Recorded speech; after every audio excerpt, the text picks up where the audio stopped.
Assalamualaikum warahmatullahi wabarakatuh, teman-teman semua. Baiklah, kali ini kita akan membahas mengenai zuhud. Kita mulai dahulu yang pertama dari definisi zuhud itu sendiri. Pengertian zuhud adalah upaya melupakan dunia untuk mencintai Allah Subhanahu wa Ta'ala saja. Secara bahasa, zuhud berasal dari bahasa Arab yang artinya tidak ingin terhadap sesuatu atau meninggalkannya. Sedangkan secara istilah, pengertian zuhud adalah pola hidup dalam menjaga diri dari ketergantungan duniawi, sehingga hanya akan fokus pada akhirat. Sementara dikutip dari buku Ensiklopedia Islam pada tahun 1994 disebutkan bahwa pengertian zuhud adalah meninggalkan kemewahan duniawi dengan mengharap kebahagiaan akhirat untuk memperoleh ridha Allah Subhanahu wa Ta'ala. Bersikap zuhud tidak berarti lantas membenci harta dan menjalani laku hidup berkekurangan, melainkan tidak terlena terhadap kehidupan duniawi. Artinya, zuhud adalah bersikap minimalis dan tidak membeli sesuatu yang tidak dibutuhkan. Baik, kali ini kita akan membahas pengertian zuhud secara umum. Sementara pengertian zuhud adalah upaya manusia mengalihkan perhatiannya jauh dari dunia. Orang yang bersikap zuhud adalah mereka yang hanya fokus pada kepentingan akhirat atau surgawinya. Meskipun menurut beberapa pendapat juga menyebutkan zuhud bukan berarti melupakan dunia. Jika dilihat secara kasat mata, pengertian zuhud adalah praktik yang tidak memerlukan harta kekayaan di dunia. Tak hidup dengan mencari harta kekayaan seperti manusia kebanyakan. Orang yang zuhud hanya mencari harta seperlunya saja, asal cukup untuk bertahan hidup di dunia.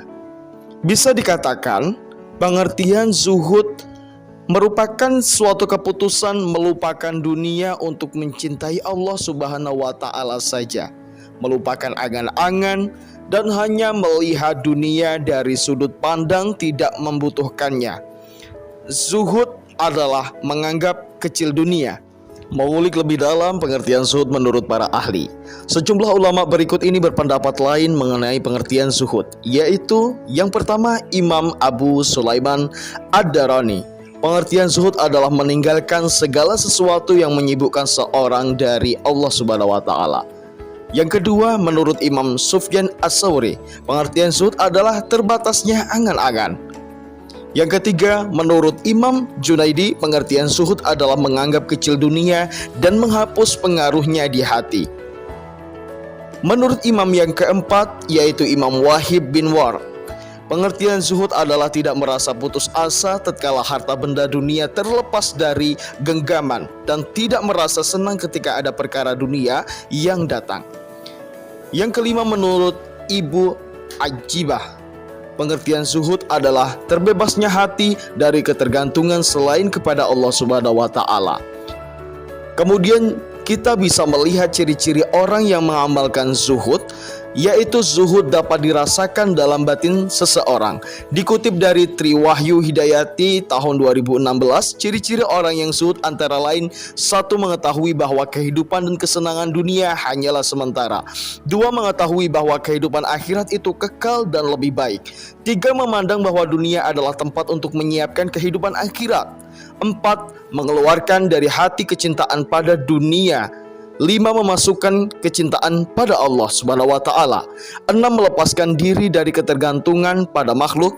7. Mempunyai anggapan bahwa kebahagiaan bukan diukur dari materi, namun dari spiritualitas. 8. Memandang bahwa harta dan jabatan adalah amanah untuk manfaat orang banyak. Yang ke-9, menggunakan harta untuk berinfak di jalan Allah Subhanahu wa Ta'ala. 10. Meninggalkan hal-hal yang berlebihan meskipun halal. Yang ke-11, menunjukkan sikap hemat, hidup sederhana, dan menghindari bermewah-mewahan. Kemudian yang 12, menjaga anggota tubuh agar terhindar dari segala yang dapat menjauhkan diri dari Allah Subhanahu wa Ta'ala. Misalnya menjaga dari bicara kotor, selalu menyebut nama Allah Subhanahu wa Ta'ala, menjaga pandangan, dan lain sebagainya.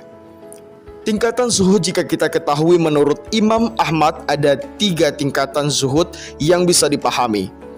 Tingkatan yang pertama, orang awam menganggap zuhud adalah meninggalkan keharaman. Tingkatan yang kedua, orang istimewa. Untuk tingkatan orang istimewa ataupun bisa disebut khawasyah, atau bisa disebut tingkatan zuhud menurut Imam Ahmad. Yang kedua yaitu tingkatan orang zuhud yang istimewa atau bisa disebut khawash. Menganggap zuhud adalah meninggalkan hal-hal yang halal sekalipun melebihi kebutuhannya. Tingkatan zuhud yang ketiga, orang sangat istimewa atau biasa disebut al-arifin, bahwa menganggap zuhud adalah meninggalkan segala sesuatu yang mengagungkannya untuk mengingat Allah Subhanahu wa ta'ala. Salah. Tingkatan orang zuhud yang kedua adalah tingkatan zuhud untuk orang yang istimewa atau biasa disebut khawash. Menganggap zuhud adalah meninggalkan hal-hal yang halal sekalipun melebihi kebutuhannya. Tingkatan zuhud yang ketiga, orang yang sangat istimewa atau biasa disebut dengan al-arifin. Menganggap zuhud adalah meninggalkan segala sesuatu yang mengganggunya untuk mengingat Allah Subhanahu wa ta'ala. Jika menurut Imam Abdul Mu'in Al-Hashimi dalam bukunya Akhlak Rasul yang diriwayatkan Bukhari dan Muslim, ada 5 faktor pengaruh zuhud. Yang pertama, memikirkan kehidupan akhirat dengan menganggap dunia sebagai ladang akhirat. Yang kedua, menyadari bahwa kenikmatan di dunia bisa memalingkan hari dari mengingat Allah Subhanahu wa ta'ala. Yang ketiga, menumbuhkan keyakinan bahwa memburu kehidupan dunia saja sangat melelahkan. Yang keempat, menyadari bahwa dunia sebagai bentuk laknat kecuali zikir, belajar, mengajar, dan pekerjaan yang hanya ditujukan pada Allah Subhanahu wa ta'ala. Yang kelima, merasakan dunia dari sudut pandang hina dan godaan yang bisa membahayakan kehidupan manusia di dunia dan di akhirat. Jika kita ketahui bahwa keutamaan zuhud sangatlah luar biasa. Keutamaan zuhud adalah memiliki posisi paling utama setelah bertakwa kepada Allah Subhanahu wa ta'ala. Pasalnya, zuhud menjadikan seseorang mencintai Allah dengan segenap hatinya. Dalam hadis riwayat Ibnu Majah, Rasulullah Shallallahu Alaihi Wasallam bersabda, "Zuhudilah apa yang ada di sisi manusia, maka Allah akan mencintaimu, dan zuhudilah apa yang ada di sisi manusia, maka manusia akan mencintaimu." Adapun tanda sifat zuhud pada manusia adalah tidak adanya rasa tamak pada harta orang lain, justru suka memberi kepada orang lain. Hal ini pun bisa menjadi faktor keselamatan diri, sebab dituliskan oleh Jamal Ma'ruf, orang yang tidak zuhud dunia ibarat orang yang mabuk atau tenggelam, yang tidak mengetahui jalan karena lahir dan batinnya sibuk mencari dunia.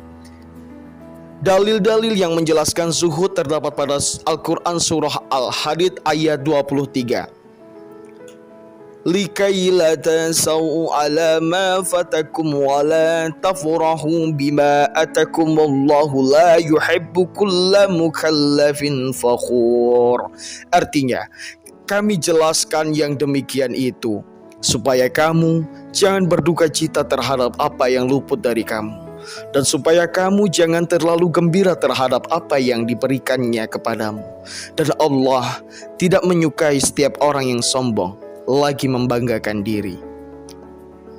Tafsir Al-Mukhtasar. Supaya kalian tidak bersedih atas dunia yang luput dari tangan kalian, kalian juga tidak berbangga dengan apa yang Allah berikan kepada kalian dengan kebanggaan yang mengandung keangkuhan dan kesombongan. Dan Allah tidak menyukai setiap orang yang menyombongkan diri dengan dunia yang dimilikinya, membanggakan di depan orang lain. Orang-orang yang sombong itu adalah orang-orang yang kikir dengan harta mereka. Mereka tidak menafkahikannya di jalan Allah Subhanahu wa ta'ala. Juga menyuruh orang-orang agar bersikap bakhil dengan menghiasinya bagi mereka. Barang siapa berpaling dari ketaatan kepada Allah Subhanahu wa ta'ala, ia tidak merugikan kecuali dirinya sendiri, dan sama sekali tidak merugikan Allah Subhanahu wa ta'ala. Sesungguhnya Allah Maha Kaya, tidak membutuhkan makhluknya, juga Maha Terpuji, pemilik semua sifat yang baik dan sempurna, serta perbuatan baik yang berhak untuk dipuji karenanya.